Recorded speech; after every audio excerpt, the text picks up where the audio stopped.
Ал, құрметті қауым, таныстырып кетсем егер өзімді, қатарындан адамдардың көңілді.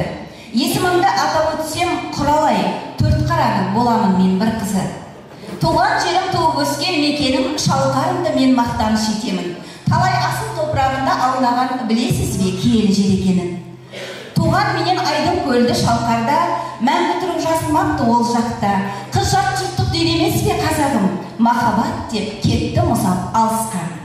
Жүректегі оянған ғашық сезім 21-де атандырды мені келін. Байғанинде туып өскен табынның 16-мнан қармағына іліндім. Ал сіздерге Құралайдың атасы болады екен құдаңыздың ағасы. Бұл өмірден озып кетті дегенмен бас құда болып келді бүгін баласы. Ал отбасын атап өтсем Абайдың, мақтау алған аузында жүр талайдың. Үлкен ұлы мен қыздың жылы табылды, міне енді кенжесі де жарайсың. Жомарттық пен мәрттілікті білетін, дос бауырға көмектесіп жүретін, құдаңыз бір керемет жан иесі, қиындыққа тура қарап күлетін. Сүйген жарым, жарқын жүзді құдағай, алыс емес сіздің елден руадай, Назеркеге апа болып келеді, бір туған деп тәзге келі ел қосай.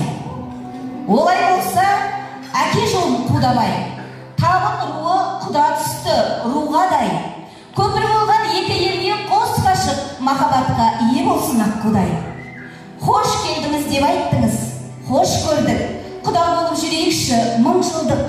Сізбен бізді үзілмеген ел сыйлар, әулетке айналсыншы балалар. Жиналған тойшы қауым баршаңызға тек жақсылық нәсіп етсін Тәңір Алла. Табиғат бар адамзат аман болып, жаманшылық көрмейік бұл жолғанда. Құдалығымыз мың жылдық болсын, күйеу 100 жылдық болсын.